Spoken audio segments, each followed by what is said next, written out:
Shalom Aleichem. Welcome to Breslov Parshat Vayakhel. Vayakhel, Moshe gathered all the people together,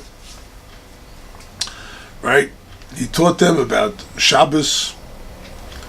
Says, do not light a fire on Shabbos. And here's how you're going to build the sanctuary. A few weeks ago, Truma, it was told how to build the sanctuary. This week it actually takes place. The building of the sanctuary by Betzalel and Holiov and the others who participated in building the sanctuary. But the Parshat starts off with Vayakhel, and Moshe gathered the people.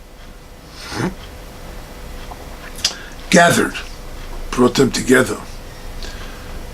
The sanctuary was built because of unity. That's the message of the week, unity. Rebbe Nachman told the story in the story of the 7 beggars. It's the 5th day of the 7 beggars. Told the story of a beggar who was a hunchback. And there were a few people gathered together and they spoke about their powers, something called Miyut Machzik Es Amruba. Rashi explains Vayakhel, Moshe brought all the people together, and Rashi explains that this was one of the places where a little place held many, right? They were all gathered by the ark. The ark wasn't built yet, They were all gathered by the tablets, by Moshe, by the tent of meeting, all of them, 600,000 men, and then they had the women and the children, and the mixed multitude. Everybody was there just by the tent of meeting, and everybody heard Moshe, everybody spoke to him, and so on. It's called Miyut, the little that holds much. So Rebbe Nachman spoke about this hunchback. He said there were a group of people who were speaking about their powers of Miyut Machzik Es Amruba, the little that holds much. And one said he has a field where the yield of crops is much, much more than the ground could actually yield. He has that kind of a field. It's just like it yields 20 times, 30 times, 50 times the amount of crops that another similar field could yield. Another said he was a secretary by a king, and there were hundreds, perhaps thousands of people that came to the king with their requests. And he was able to take all their requests, put it into just a couple of words. The many, the little that holds much. Many people, much, but he was able to put all their requests into just a couple of words and bring it to the king. And so on. So there were many people this way. The hunchback said, those are all great levels, but I have a level that's beyond that too. My level of little that holds much is I am at the end of space, and I am the bridge between space and beyond space, right? And that's a little that holds much, because space, right, is much, but it's little because he can go beyond space. Beyond space, there's nothing. How many angels could dance on the head of a pin? Hundreds of millions of billions, because there's no space, beyond space. Rebbe Nachman tells the story. He says, I'll prove it to you that I could do it.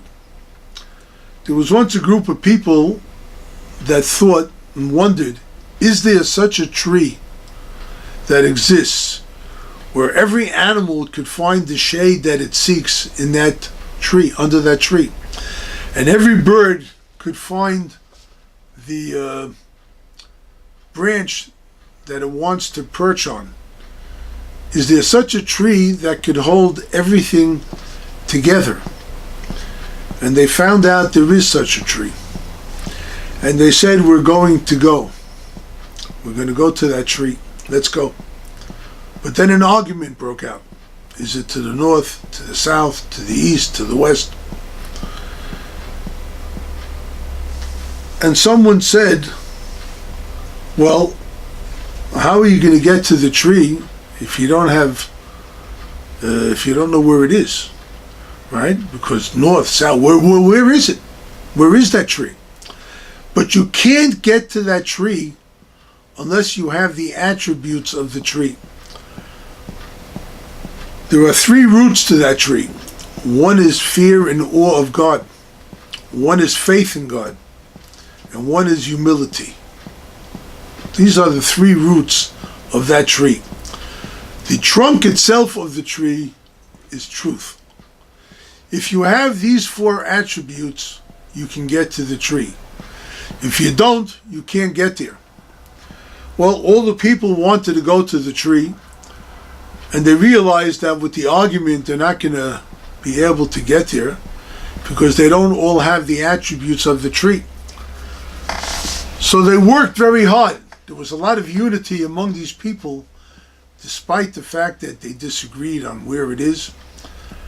And they all worked together until they all attained these 4 attributes of humility, faith, awe, and truth. And suddenly, they all realized where the tree is. They all knew.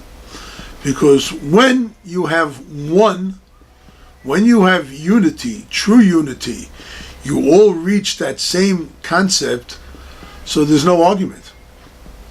Right? Where there is truth, there is no argument. It's unity, it's one. There can't be 2 parts, there's one. So they started traveling to the tree, and they came there, and they found that this tree does not stand rooted in the ground. It's above, it's in space. And the hunchback was there with them, and he said to them, I could help you get to the tree. I am that bridge between space and beyond space, and I will help you get to the tree. That's the idea of the story. The concept behind it, for what we are involved with, is that, yes, there are a lot of attributes. These are the main attributes that people have to have when it comes to serving God. You also need a lot of unity to be able to make it work, right? Now, the tree itself represents the Torah, the tree of life that was in the Garden of Eden, where all the animals, all the plants, all the birds, everything was there in the garden. And they could all have had a wonderful life under that tree. But you need a tzaddik, somebody who could bring you together. Vayakhel Moshe gathered the people. Moshe was that tzaddik who was able to bring all the people together to a concept of unity.